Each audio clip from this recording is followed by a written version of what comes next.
And one more time, microphone's up and going. Sorry about this in Discord. This is Jason Flores from Team ODZ with Live by ODZ. Welcome and thank you to the 10 viewers that we have in live, Zwift Live. So we are about to get started. I've got the group with us. We're rolling at 1.8 watts per kilogram while we do our talk today. I'm going to go ahead and kill the audio from the game here so we can get focused, and we're going to go ahead and get started here. All right, so let's get these slides running. And here we go. Okay, welcome. Let's get going. So, as I said earlier, my name is Jason Flores. I go by JFlow here on Zwift.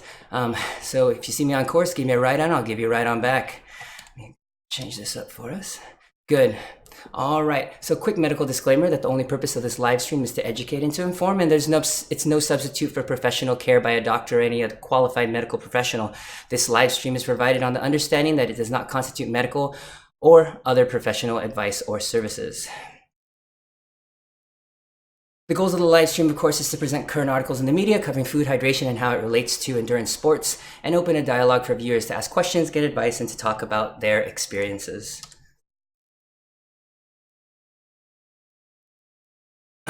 See if we can get that back.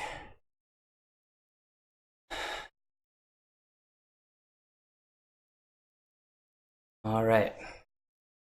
All right, so today we'll be talking about, let's see if we can go one slide back, how to optimize your recovery by hydrating properly. So that means hydrating before, during, and after your rides. So definitely very important. A lot of times we think, oh, we should just be hydrating, during our workouts, not necessarily afterwards. So very important. So keeping that as the goal today, the broader goal that sodium and water or fluids play a role in helping with the recovery from hard, essentially sweating exercises indoors or outdoors. All right.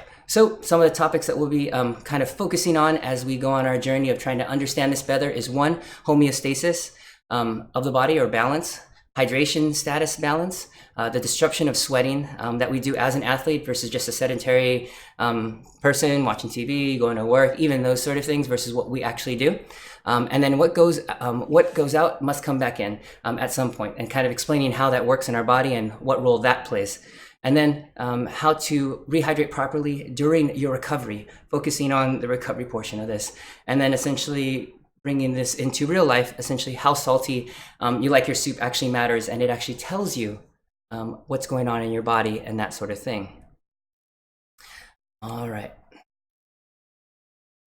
Okay, so first topic, homeostasis. Essentially, this is recovery from any exercise that we do has a lot to do with this homeostasis, which is essentially the tendency of the body to seek and maintain its condition or its balance through the day. No matter what we do, however much we put in, however much we sweat out, your body's always going to look to find this balance, essentially this equilibrium between two different states. And we'll talk about what those are, whatever those external challenges are. The balances we're looking, what it's specifically trying to balance is what's called the blood volume, or in fact, the salt and the water content in your blood or in your body. Okay, so the hydration status balance is it's essentially a negative feedback loop. So what happens is the brain monitors your blood for the amount of water you're taking in and the water that's in the body and the salt levels in your body so that it can keep everything nice and balanced. Both are important for this hydration balance that we're looking for specifically in sports and the things that we do. All right, so from day to day, essentially the blood volume or the amount of blood you have in your body drops from just your normal things like breathing, peeing, all these sort of things, just normal moving around. Then the brain actually senses this, and it does a couple things, one of two things. It can ask your kidney to put water back in to the blood as it filters your blood. It'll actually say, bring some of that water back in, or it can make you feel thirsty. And a lot of times that's what it does, between a combination of the two things. And this essentially brings back that homeostasis or the balance of water and sodium, essentially. All right, so here's the disruption that we bring when we do sweat. So as an athlete, it involves quite a lot of sweating. And when we're indoors like we are, a lot of times it's a lot more sweating, just because depending on the amount of fans, the temperature, like today it was 84 during my sweet spot workout. So you're definitely sweating more and things are going on and it can get uncomfortable. So on a normal day when you're not, when you don't do exercise, you could lose as little as 1.6 liters or 1.5 liters or 56 ounces a day of water, just your normal everyday movement. The average sweat rate is around 1.2 liters or 40 ounces per hour during a workout, but this can climb as high as 3.5 ounces or 3.5 liters or 120 ounces for very fit athletes. So you're looking anywhere from 1.5 to 3.5 liters during your workout. So that's your average sweat rate per hour. So that's quite a bit. And so the question comes is, how are we going to replace that or replenish that in a way where the body will take it in? Obviously, if you feel like, oh, you need to hydrate, you should drink water. Depending on the length of your exercise, having water alone, as we've talked about before, may not be the fastest or best way to hydrate yourself in this situation.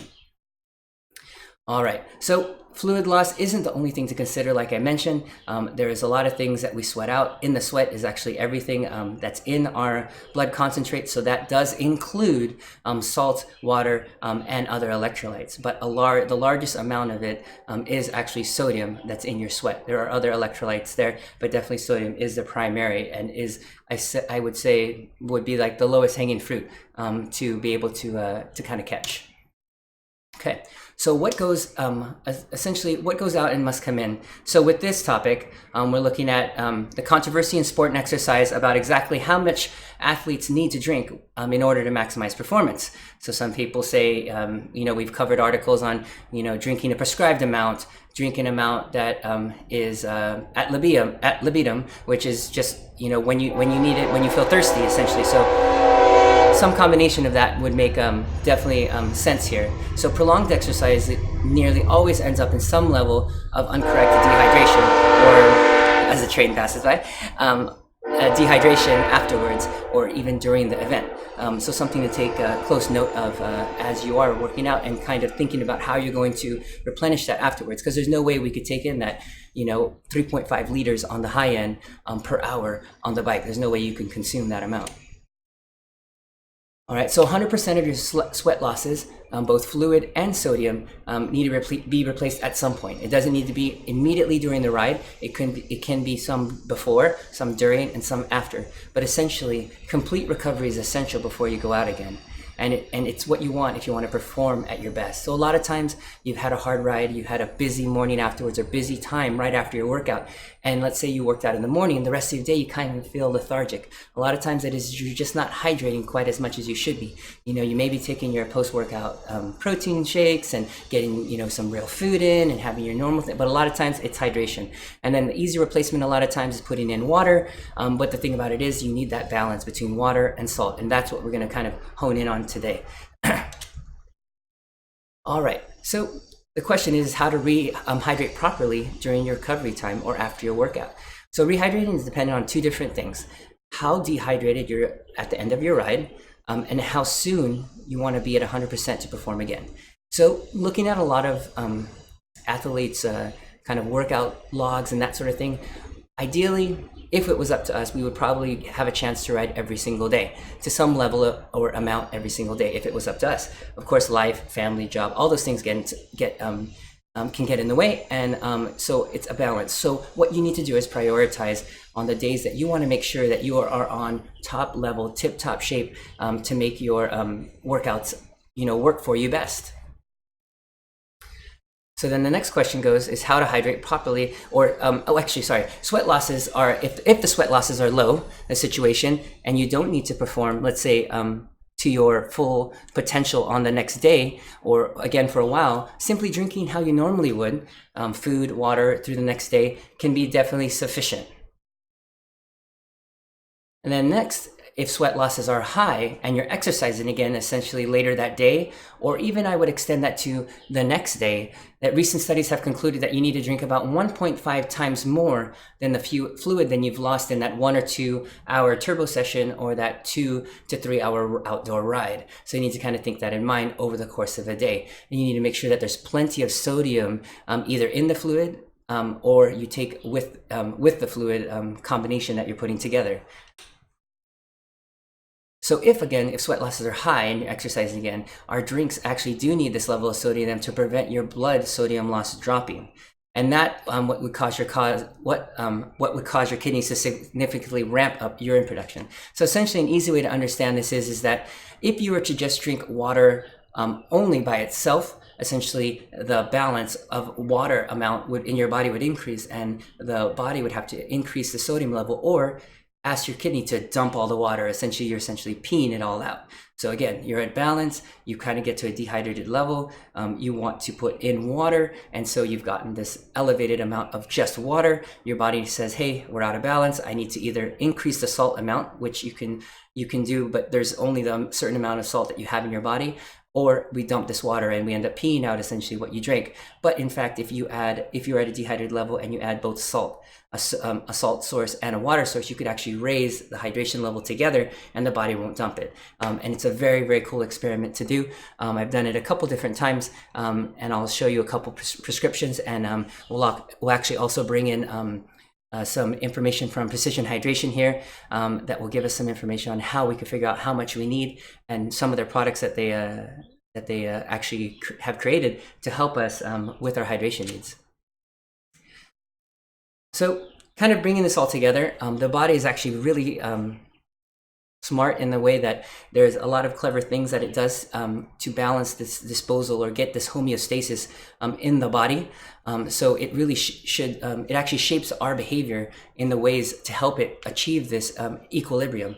Essentially, when you find yourself when you're thirsty, your water levels are low, and then you crave salt and sodium when levels are compromised. So if you've ever had your morning workout and you get to around snack time or lunchtime at work and you feel like you want things that are saltier and saltier, savory foods, savory lunches, things like that, savory meals, those are things that are telling our body that it needs more of one thing or the other and to balance this thing out.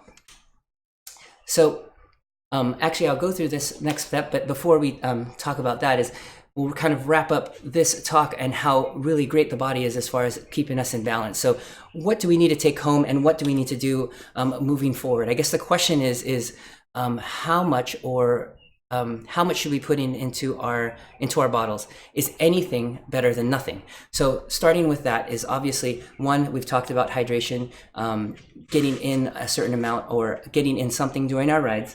Second, making sure some sodium is in there to balance that in our body. So if in fact you're fueling or hydrating with just water, it shouldn't be water just alone. There should be at minimum some amount of sodium in your drink. And then secondly, going back to some of our other talks, there should be some amount of glucose in there to get your second pathway of hydration to get that water into the body or into the gut as well. So before moving forward, I wanted to do, if we could, a sweat test here of my profile, and I can kind of show you, see if I can get to it right away. See, precisionhydration.com. See if I can pull that up straight away. And then they have a free sweat test, so I do recommend everybody kind of take a peek. It's up here on the top left. Definitely fun site to kind of pull through, which is where we got our article from. So I will pull this up and I will do this test live here with everybody. I've done this before and I've done this for many athletes.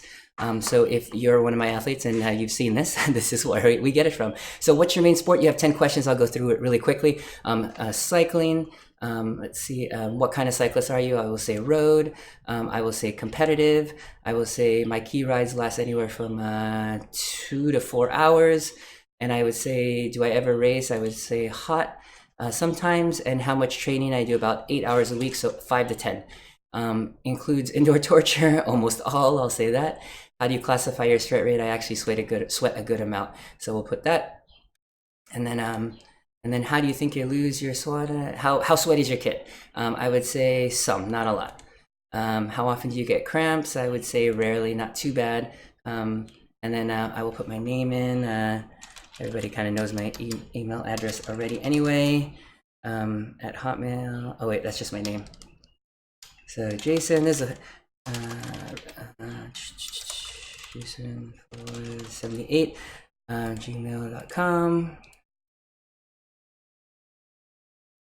And then we're gonna get a cool result here, and it's really fun to kind of see what we're looking at as far as the results. So we'll do this live, and I'll be pulling it up. So again, precisionhydration.com, really great. So they'll put your hydration plan together, personalized strategy. So what they're looking at is before a race or before a workout. Let me make sure this is viewing right on the screen, and it is. Good. They're recommending their product, which is pH 1500.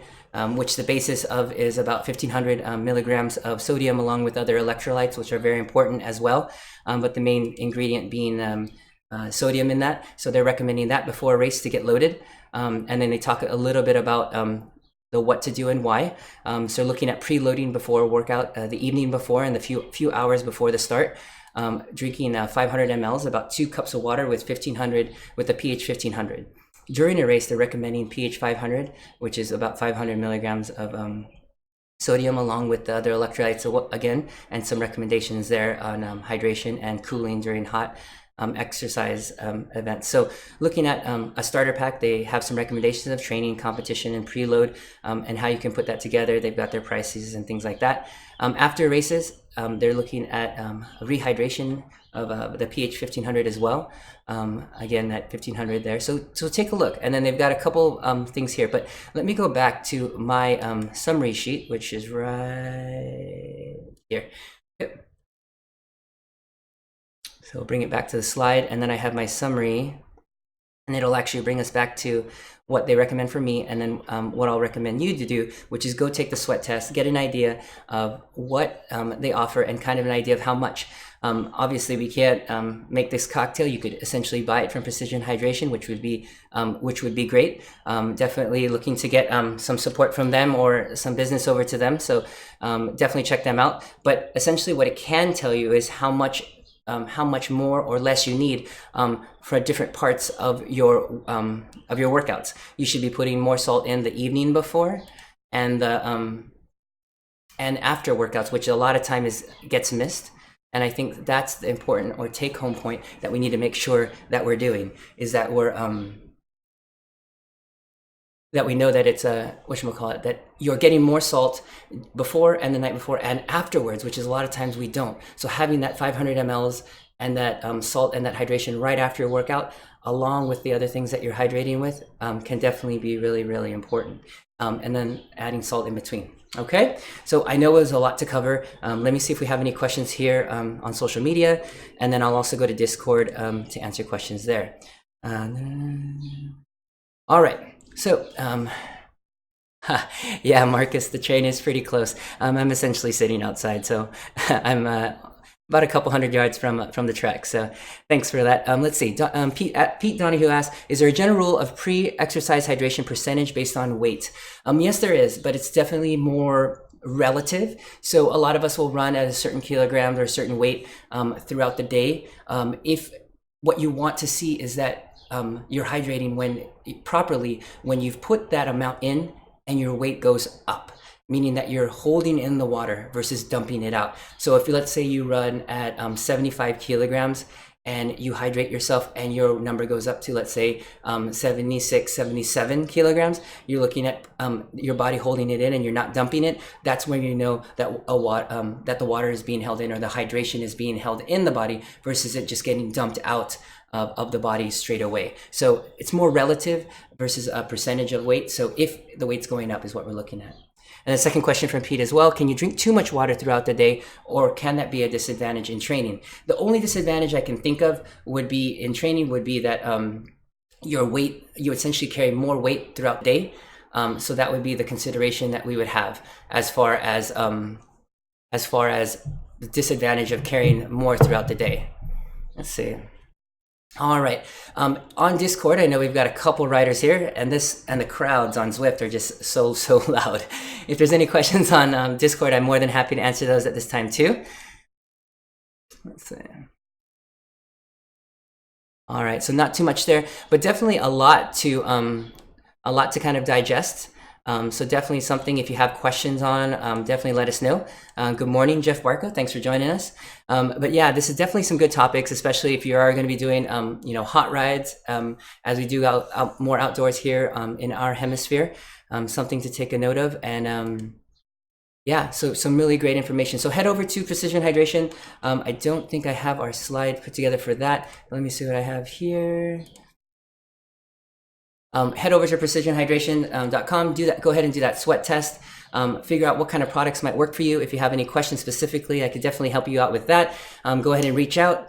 We're going to be finishing up this ride in about 10 or 15 minutes. If there's any other questions on social media, drop it on that end, and I will put the links in for everything we talked about into our talk on Zwift Live here. And join us for all the huge schedule of events that we have every single week. And don't forget, tomorrow we'll be also playing Zwift Live Replay Wrap Up, which is the weekend wrap up of all the cool events we had streamed over 4 or 5 hours all throughout the weekend. So definitely check that out, and reach out to me if you have any other questions. And we'll see everybody next week in the feed zone. Have a good day, everybody.